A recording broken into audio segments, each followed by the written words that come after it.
be with. So I understand that, but I feel like it's not the same TikTok that I at least downloaded, and I downloaded it at least a bit after it became a TikTok. So I originally always wanted Musically. I never owned it as a kid, but like Musically and TikTok are definitely not the same kind of people, and I wish we kind of had a Musically, but honestly, I feel like people would get so bullied out of it now, which, I don't know.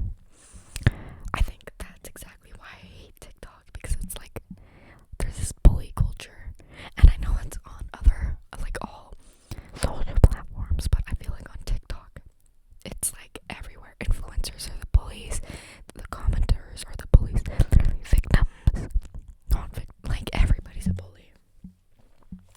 So I'm gonna read what I said from my journal, and yeah. Okay, let's go see. Let me read you a story. Depending on what For You page you get determines how somebody perceives mental health.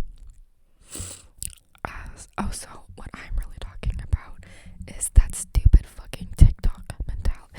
You know, like, it's like the, how do I explain it? Oh my god, I know what's here.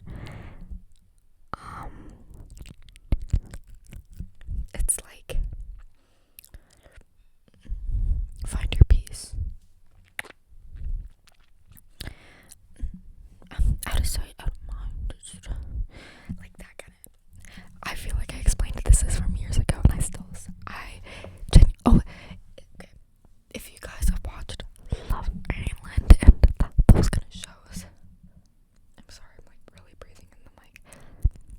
Therapy talk. That's what I'm really trying to refer to. The therapy talk, and it's really bad. Someone perceives mental health as the For You page has the For You. Some videos that are quote unquote deep and meaningful are just said because you want it to be said. Some videos are very general, and those are nice to see, but when there are some that always empower entitled individuals into thinking their actions are justified, I'm mainly talking about how some videos talk about the quote unquote main character mentality, or how people should focus on themselves. Rather, when a situation, instead of trying to understand both sides, you are so confident to leave because it's protecting your peace. So yeah, this is why I'm so bothered by TikTok, because it's very, I feel like everybody's a narcissist on it now. It's about me, my PR packages, and more about me because I'm posting all about myself. I feel like I can say this for TikTok once again. Oh, sorry, for YouTube. But for TikTok, I feel like the worst part is it's reinforcing millions of people's terrible views on a constant. Compared to YouTube, it was very difficult to get a community. Like, it's taking a while for me to get a community.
there's an excuse because you're protecting your peace. You're doing what's best for yourself, even though in a lot of situations, as I said, there's no empathy. I think TikTok is such a bad place now where it's just a lot of people thinking about themselves. All they want is themselves, to be honest. I hate TikTok. I really do hate TikTok, and it sucks why I stay on it for as long as I do. And I get like addicted to it almost, and I try to be on YouTube because I love YouTube. But there's times where I'm like, I wanna just scroll and doom scroll, and Instagram Reels low-key haven't been hitting for some reason. But TikTok is just, every time I look at the comment section, it's just nothing good from it. You'll never see anything good. It's just really annoying and sad. I always feel sad after I get off TikTok. I don't know. But I think the one thing I'm really upset about from TikTok is truly and honestly the therapy culture, well, they said it online, so must be right kind of shit. I think there's something really odd about that, and I hate that. Like, we're so like we can be so easily swayed. And I know I can be. I'm not saying that.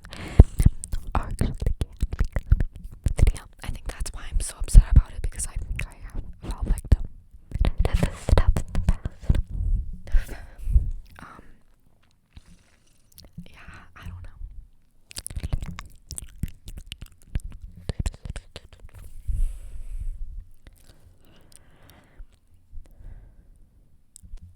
I think TikTok has done something to harm a lot of different generations, including the younger generation.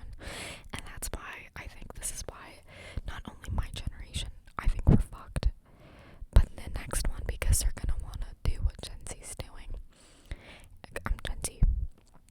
And Gen Alpha, they're gonna look at us and be like, well, I want to talk the way they talk. I want to think the way they think. And as Gen Zs, we say this stuff and we act this way and we do these kind of things. And it's like, are we really doing the best for the next generation? Not like I really care, because they're not gonna last. But you know what I mean? Like, all generations have set us up for failure, including ourselves. We have set the next guys up for failure because we decided to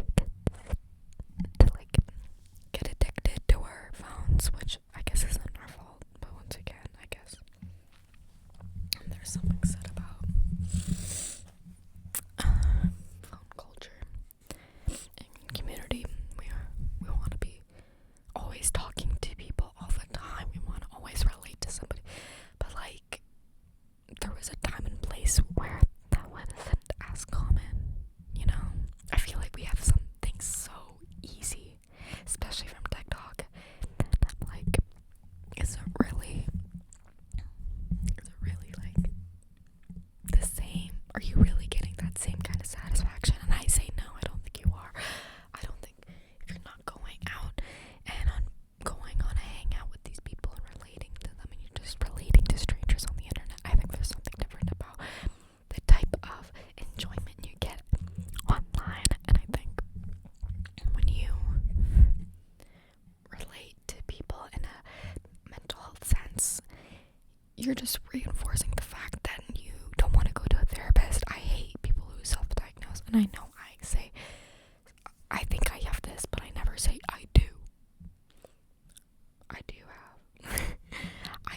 have anxiety, and when I went to my psychiatrist, she did like recommend for me to get antidepressants, but my parents didn't let me. But I never have like said anything more. I may be like, oh, maybe I have ADHD, maybe I have this, but it's not for sure. All I know is I have anxiety, and that's okay. There's nothing wrong with that. I'm not like ashamed of it, but I feel like people are just so open to be like,